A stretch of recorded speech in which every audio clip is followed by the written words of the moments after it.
the Muslim Brotherhood. Now, that's an Islamic terror group. It's so dangerous that it's banned in Saudi Arabia, Syria, and Egypt. Well, this year in the U.S., Texas and Florida have designated the group a foreign terrorist organization. In the coming days, the Trump administration is expected to do the same. Paul Petit explains the dangers the Muslim Brotherhood poses to America. President Trump's executive order follows a lengthy report from the Institute for the Study of Global Antisemitism and Policy. This is an organization that believes in murdering Jews, destroying Israel, and destroying the United States of America. This is their objective. Institute Director Charles Asher Small stood alongside lawmakers and scholars, issuing a warning that the Brotherhood is halfway through a 100-year agenda to undermine and destroy democracy. Founded almost a century ago, the Muslim Brotherhood now operates across the Middle East. Hamas began as its Palestinian branch. They've sponsored terrorism, murder, mayhem across the planet. They are a very negative and destructive force, and it is so important that the United States use its power and its influence to call them out for what they are. The report points to how the Brotherhood's civilization jihad strategy infects academia by using the Muslim Students Association and Students for Justice in Palestine, the latter being a major force behind violent anti-Israel protests at Columbia University. The report claims these groups have been able to influence universities and government agencies. Dr. Small points to the election of Zohran Mamdani as New York City mayor as evidence. He came out of SJP. He was a student activist for Students for Justice in Palestine at Bowdoin College, where he went to. And it's important for your listeners to understand that SJP comes out of AMP, American Muslims for Palestine, which is a Muslim Brotherhood-backed organization. Trump's executive order states that Muslim Brotherhood chapters in Lebanon, Jordan, and Egypt threaten U.S. interests. Middle East analyst Dr. Mike Evans says he urged President Trump to also target Brotherhood-linked operations in Syria, Turkey, and Qatar. Listen, the Muslim Brotherhood and Qatar, they funded and fueled terror. They fueled al-Qaeda, the Taliban, Iran, and Hamas. So these people hate us. Decisions by Texas and Florida governors to put the terror label on both the Muslim Brotherhood and CARE are being fought in court. One of the founders of the Texas branch of CARE was sent to prison for 65 years for financing terrorism. The fact of the matter is there are people associated with CARE who pose a serious danger. Given Trump's order, Secretary of State Marco Rubio and Treasury Secretary Scott Bessent must submit a joint report before year's end. The Brotherhood is already banned as a terror organization in Saudi Arabia, UAE, Russia, Syria, and Jordan. But the report says they continue to operate in Qatar and Turkey, funding political and media influence worldwide. Qatar is buying favor with BBC and the CNN and other media outlets, Al Jazeera, and it's now into our political system. Evans says a move by U.S. could cut off that influence. It's a game changer. When you designated a terrorist organization, they have no room to move anymore. They've been able to manipulate their way through the political system. They've been able to use money and influence and lobbies, etc. All of that will change once they're exposed to the light.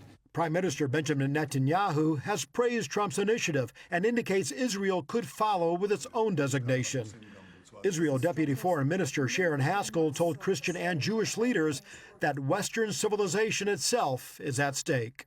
We've seen the movements of radical jihadist groups who say very clearly that what they seek is the destruction of Western civilization as we know it today, democracy, freedom, and to replace that with an Islamist tyranny, with a jihadist imperialism, to have an Islamic rule over the world. Paul Petit, CBN News, Jerusalem.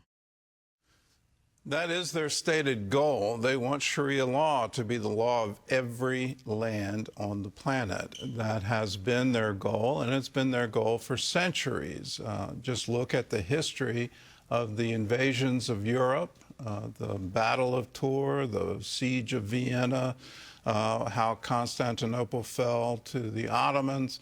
It's all designed to institute Sharia law. And famously, the Sultan rode horseback into the Hagia Sophia, the largest cathedral in the world, and announced Sharia law from that cathedral, that he was taking it over and turning it into a mosque. Now let's get a little history lesson. This is recent history. Let's go back to the Obama administration in 2009. During his campaign, he vowed he would make a major address in a Muslim capital. And so he did it, and it's called the Cairo Speech. The title of it is A New Beginning. He made it in 2009 in Cairo, in Egypt, a Muslim country capital. Now, before that speech, he made sure the Egyptian authorities gave place to the Muslim Brotherhood. He forced them to sit members of the Muslim Brotherhood in the audience, and not just anywhere. He gave them place and position on the front row.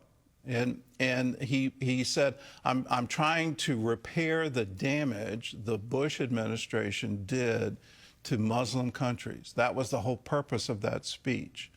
Well, within a short time, the Muslim Brotherhood took over Egypt, and it took a military coup to get them out of power. In a short time, they moved into positions of authority in Turkey and in Qatar, and they spread their influence around the world. At the same time, the President Obama was doing that.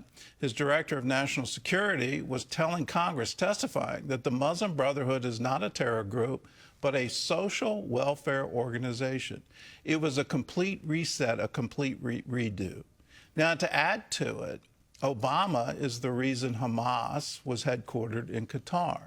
He asked the Qataris to take them in because the only other option in negotiations was to do it in Iran and Tehran, and Iran wasn't open. And so he asked Qatar to house the leadership of the Muslim Brotherhood and of Hamas. So you look at these facts and you go, where did we go so wrong in not understanding the very imminent danger of this kind of radical Muslim ideology? We're seeing it carried out around the world, and we need to wake up to it, that there are radical groups within Islam that think they're the true Muslims, and that anyone that doesn't join with ISIS, doesn't acknowledge the new caliphate, or isn't trying to wipe Israel off the map, that they're not true Muslims. And they need to have jihad, they need to have resistance. In the Bush administration, they tried to convince us that Islam means peace. Islam doesn't mean that, it means submission. And you have to jihad until the entire area, all the territory that you can control, comes under submission to Sharia law. That's their goal, and they've been saying it for centuries. It's about time we wake up to it. Europe woke up to it over 1,000 years ago and realized what the enemy at their border was, and what they were trying to do. It's about time that we wake up to it. And whether it's these fundraising groups or distributing Muslim ideology, all of this, we have to recognize it for what it is. They do not believe in free speech. They do not believe in freedom of religion. They do not believe in freedom of assembly. They don't believe in all the things that made America great. Let's recognize it. Let's stand against it.